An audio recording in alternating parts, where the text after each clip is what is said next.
some capacity or another, I want to go out to altitude for a little bit, late summer, early fall.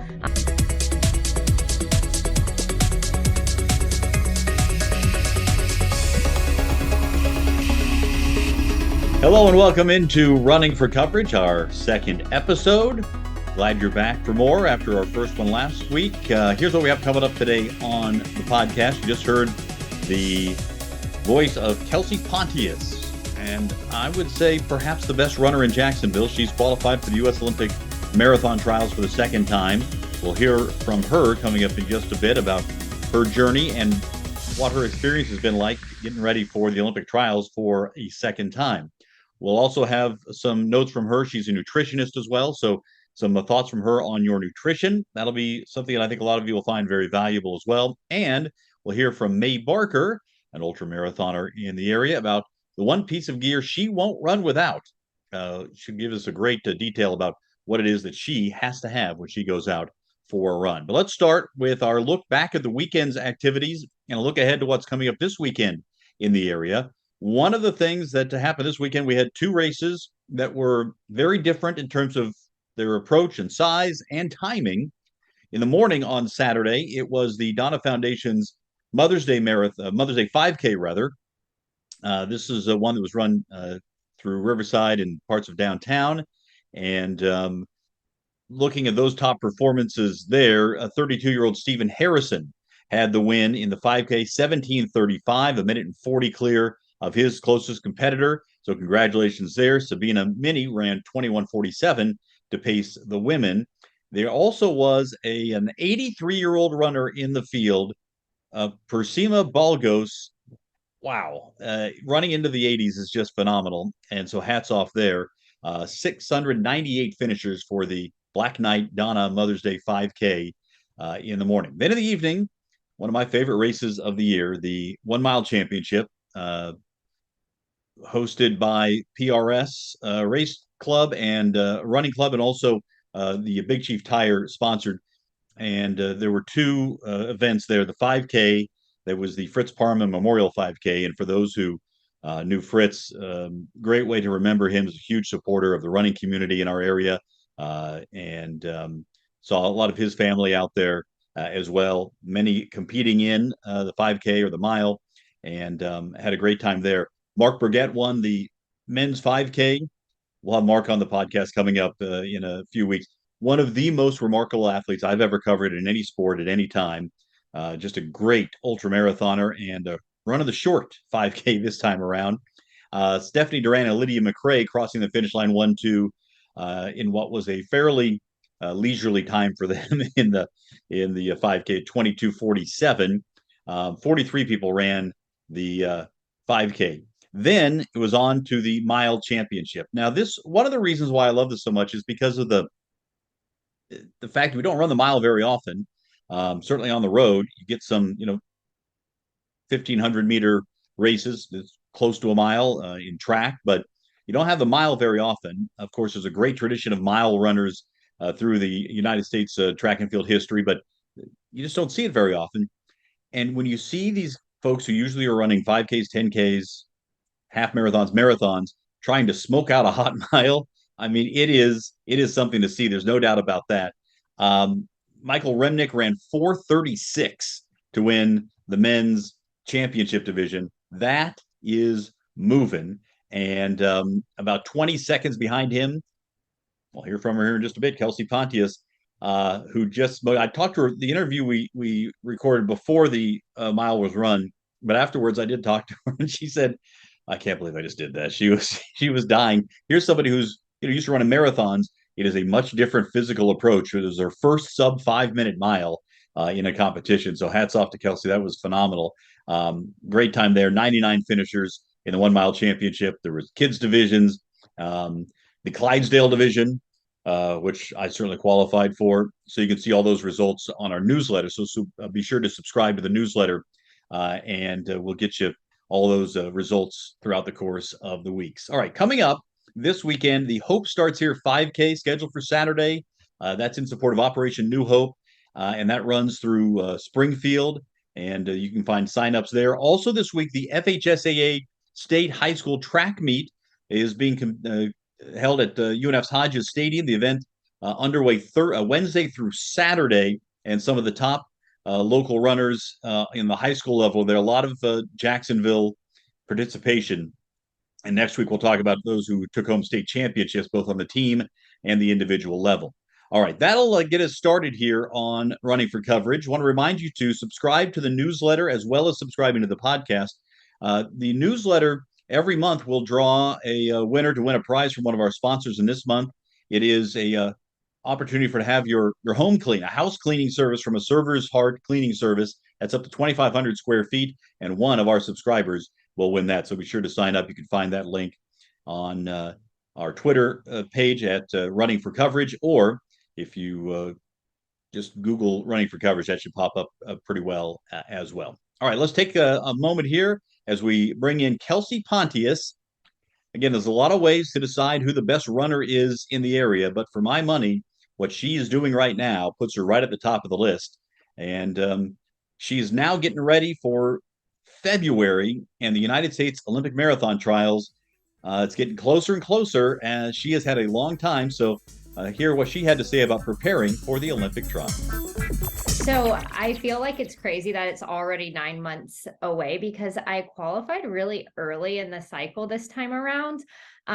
So that's kind of part of the story of how I qualified and what led me to make the decision to kind of go for it so early.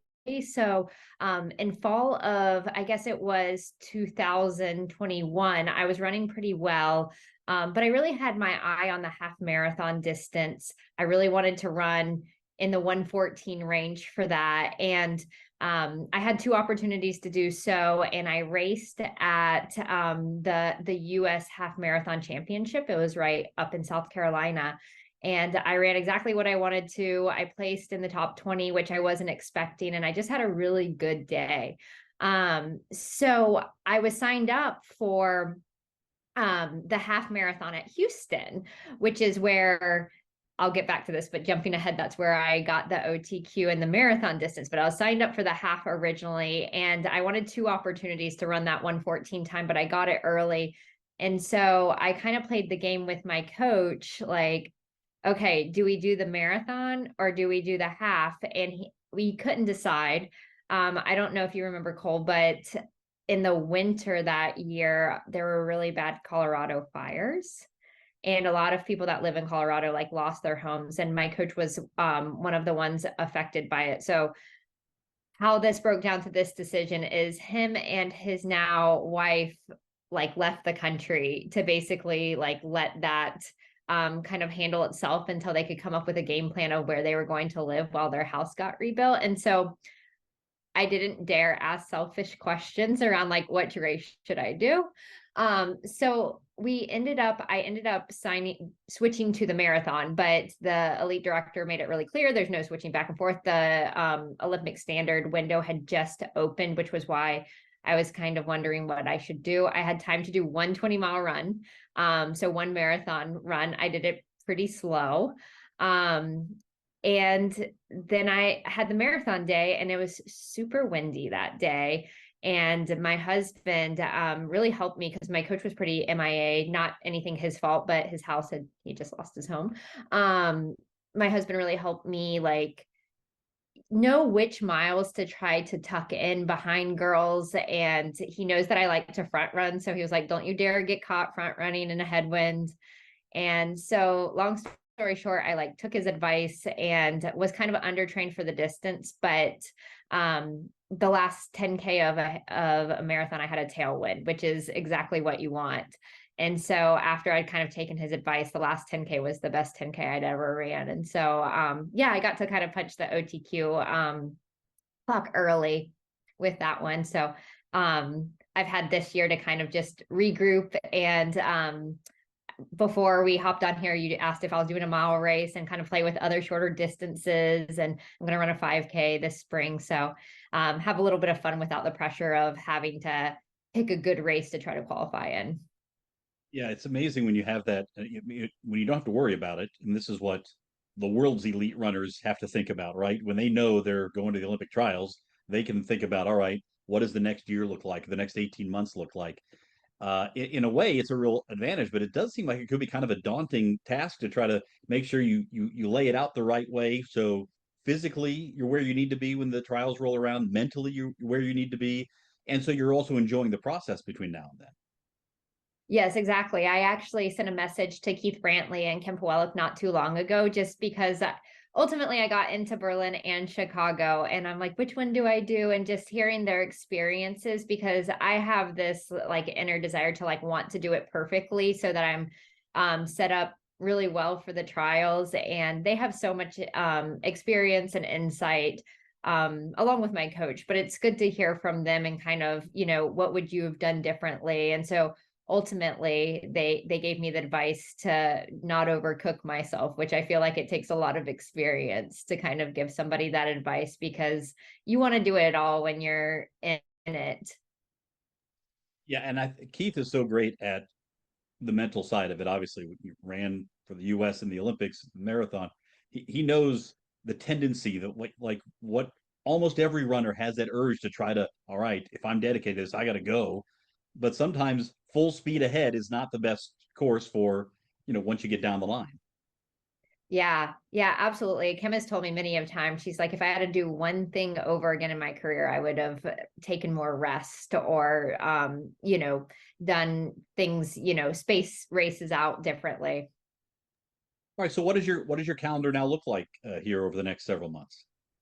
Yeah, so I'll do a mile race and then a 5K. That's like really short term. And then I'm signed up for the Gary Bajorklin half marathon. It's better known as Grandma's Marathon, but it's the half marathon distance. So that's in Duluth, Minnesota. And always run well there. I really like that race.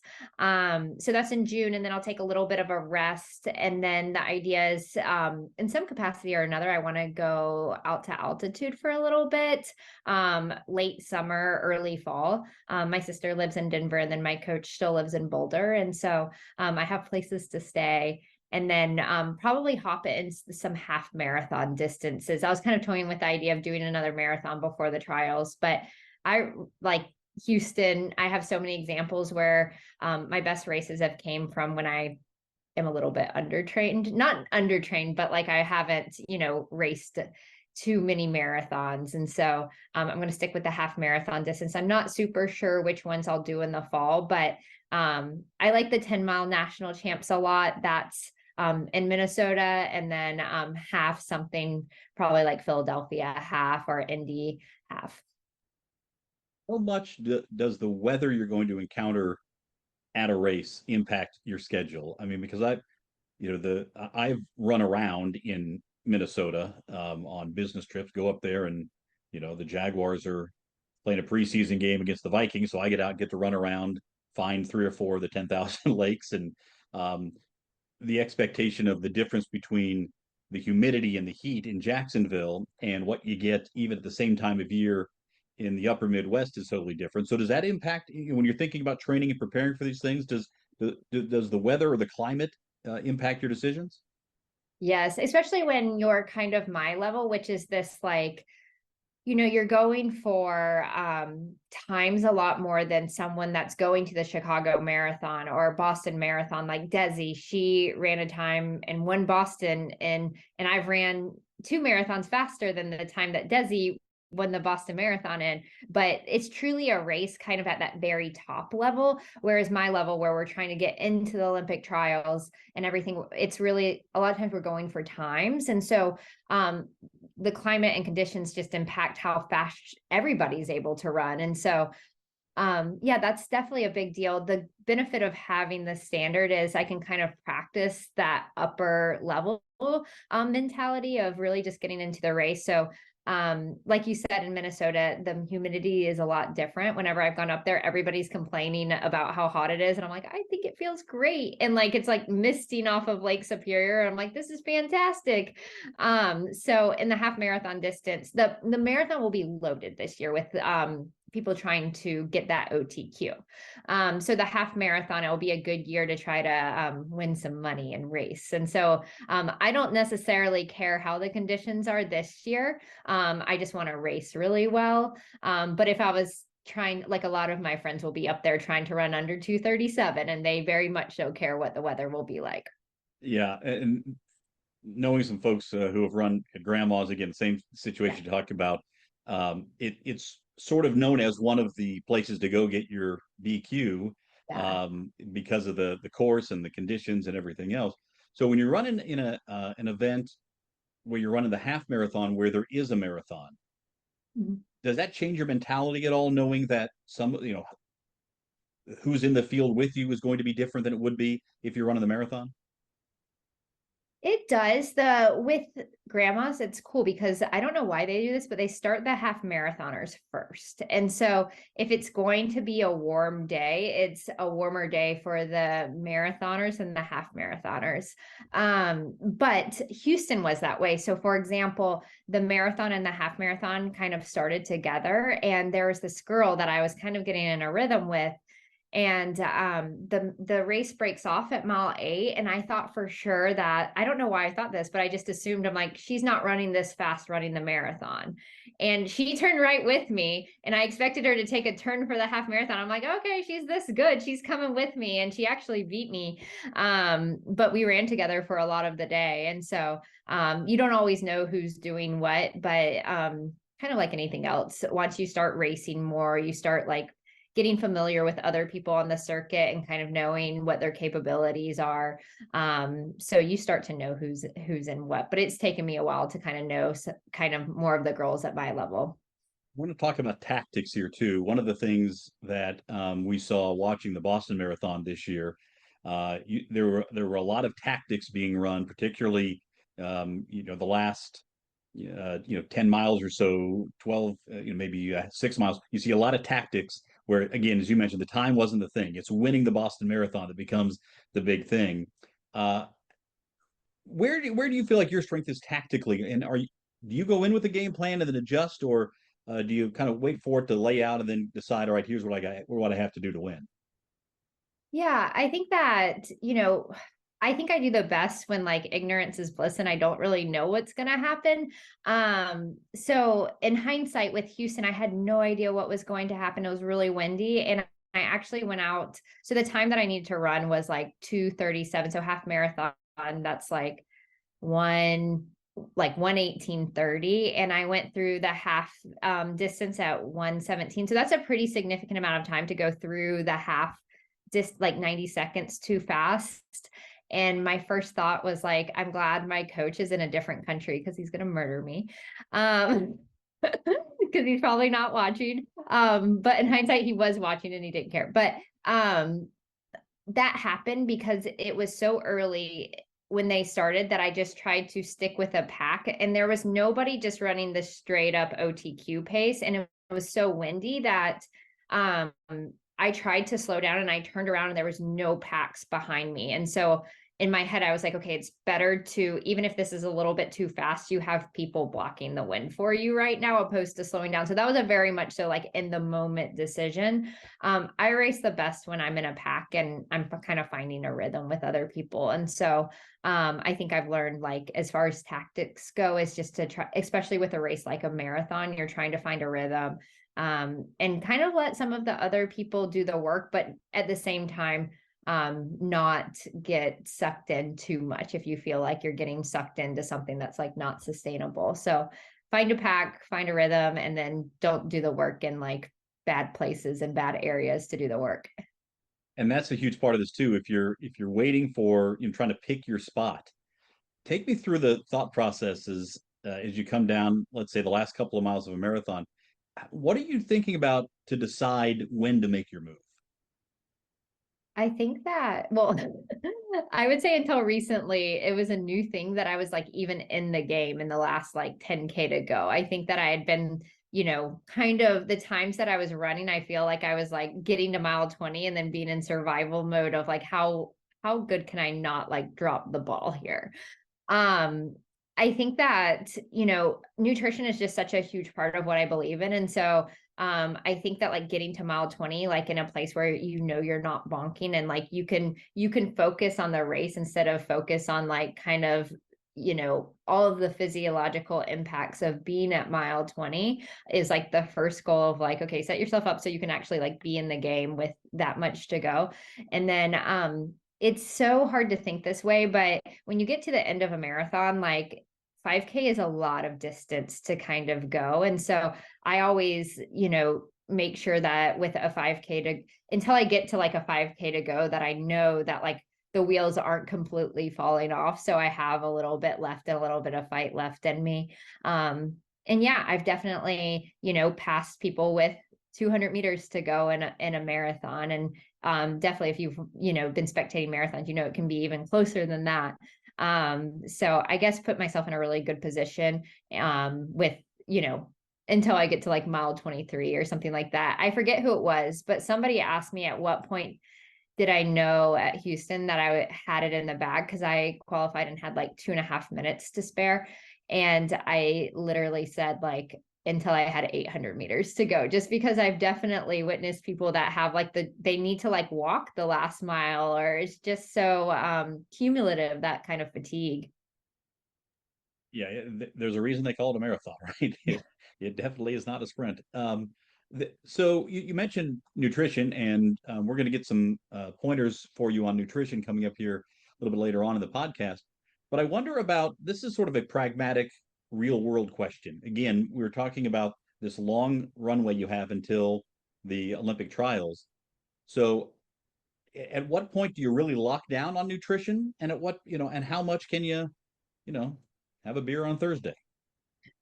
Yeah, that's such a good question, Cole. So I would always say that like my definition of locking down on nutrition is just making sure it's not necessarily what I think some people think like strict eating. My definition of it is making sure that like frankly, I'm like eating enough and at really good timing around my workouts. And then with meals and stuff like that, I'm like, I'm big into meal composition of what that looks like. And the biggest thing is just, for the volume of training that you're doing, the most simple thing you can do as like a high performing athlete is making sure that like you're not getting into big deficits. Because if you get into deficits, that's where you get hurt. That's where, over the long term, your body's just not going to be able to handle the training. And so nobody's fast if they're hurt. um, so that's like simple, straightforward stuff. So I would say I'm pretty serious about that kind of stuff all of the time. Because like my definition of like a good diet isn't necessarily one that's like super strict or restrictive or anything like that. I would say that like I think it's such a balancing I like to use with like the people I work with. Like think about how foods are going to make you feel, because if you're using that filter, then you realize there's a time and place for everything. So like obviously like a beer before a race, some people might say that makes them feel incredible. Doesn't make me feel incredible, but like in the right time and place, there's like a little pocket of time to like kind of get away with it, if you will. And so yeah, there's room for it. I think that just being smart about like how much and when and that kind of thing. And I definitely work that kind of fun into my nutrition, because I think that, you work so hard, and I think that there has to be a balance and it has to be sustainable, because at the end of the day, I'm 31 and have another full-time job. And if there's not balance within my training, then it's going to become unfun very quickly. Yeah, no doubt about it. Well, one of the things I think that you have a benefit of is you were not you didn't, you weren't a top runner in high school and college. You were playing a different sport. You were playing soccer, which Yeah. definitely included a lot of running, obviously. But coming out of your college soccer career, at what point did you recognize that, hey, I can do some pretty special things in the running world if I focus on it? Oh my goodness. So after I got done playing soccer, it was never like a conscious decision of like, now I'm going to be a runner. I ended soccer my sophomore year. I just wasn't getting like as many, it wasn't the experience of soccer that I was like truly loved as a kid. And I had concussions my sophomore year too. So I transferred, I went to UNF, and I just started working. I got another full-time job, was taking like full-time credits and everything. I loved for a moment not being a student athlete, because running and soccer are different. Soccer, we were at practices for like 6 or 7 hours a day. Running, I feel like, is more get in and get out. And so I was pretty burnt out of student athlete life and I loved having a job. And so at my work, it was my first time in my life that I wasn't on a team that like I could remember. And I was like, wow, how do you make friends when you don't have a team? Like this is weird. And so some people from work like invited me to sign up for a 50K. And so I'm like the queen of saying yes and then asking questions later. So I committed to it and had no idea what I'd signed up for, like literally signed up for. And so we did Now, is a this a trail run or a relay yes, or? it's a trail race in North Georgia. It's hilly coal. And Hmm. so I have no idea what I'm getting myself into. And my friends that I had, like, now we're still good friends with these people, but they are the most laid back people. As like they're very trail people. Like it's a different kind of like granola laid back. So they would invite me to run a few weekends for a few hours at a time. I didn't have a watch. I didn't have real running shoes. I didn't have anything. And so I do this 50K with them. And it was my first after my semester of transferring, and I loved it. And I think I won my age group. I even got lost on the course. 50K is 31 miles. I think I ran 34 miles that day because I didn't use nutrition. So I was probably like bonking and so confused in the forest somewhere. And I still loved it and had a great time. And then I got back and started signing up for like local races, like at that point it was the Subaru half marathon or something like that. And then Donna the following February, and kind of got the bug and started racing from there. And then Donna, I remember that was the day that I knew who Lydia McRae was, because we were racing and she passed me at like mile 20 again. Like I have like tights on and a fanny pack and like all I have an iPod on, and and my iPod died and Lydia passes me, and I didn't know I was competitive in running, but like at that moment I was like, ooh, I don't like to lose to other girls. And Lydia and I still laugh about that. And after the Donna Marathon, I think I ran like 3:04, 3:05, and I got a coach after that. And so that did it. Now, Yeah. now here you are getting ready for your second Olympic trials. What did you learn from the first time running the Olympic trials? And how do you think you'll be a better uh, trials runner this time around? That's a really good question. I think that the first time I qualified, so when I qualified, I had my first running injury and I qualified, and then in 2018, and then from 2018 to all of 2019 I was hurt, like literally could not run, got a Peloton, like could not run. And so I got back to running. My first run was Christmas Day before the February trials. And so I felt pretty out of it. I was just so grateful to be able to complete the trials. And so I think that like I really treated it like I never knew I could qualify for for an Olympic anything as an athlete. So I was just so happy to be there. And then getting hurt and then being able to complete the race, I think I was just there for the party. And so I think this time, like I feel like last time I was proving to myself that I could do it, and this time I feel like I deserve to be there. And so I want to race really well and place as high as I can this time. And so I think that it's two different mindsets of being like, okay, I actually can do really well and put myself in a good position to place as high as I can. Whereas last time I'm like, I just want to finish that race. I can't believe I made it. Right. So now the novelty's off. Now you've got something to prove. So what do you think? What's the ceiling on this thing? Oh man. I didn't think I was going to say this out loud, but my like big audacious goal is to come in top 30. And I think that's a really like it is definitely ambitious, but I think that it's something that I'm capable of, especially with it being in Florida and being heat acclimated. I want it to be as hot as possible. And yeah, I want it to be the most Florida conditions it can be. Because I think that like relatively speaking, I can run decent in the heat, even relative to like people here. And I think that that would, again, it comes down to place. And so I think to actually make the team, you do have to run a standard, but I don't think still I could come in the top 3. But on a hot day, could I come in, top 30 or top 20? I think I could.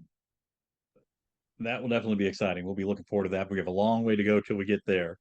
But a lot of folks in Jacksonville will be cheering you on, no doubt about it. Kelsey, thank you so much. Stick around. We're going to have some nutrition tips from Kelsey as well, who is a nutritionist. Meteor Nutrition is her company, and we'll hear from her coming up in just a moment.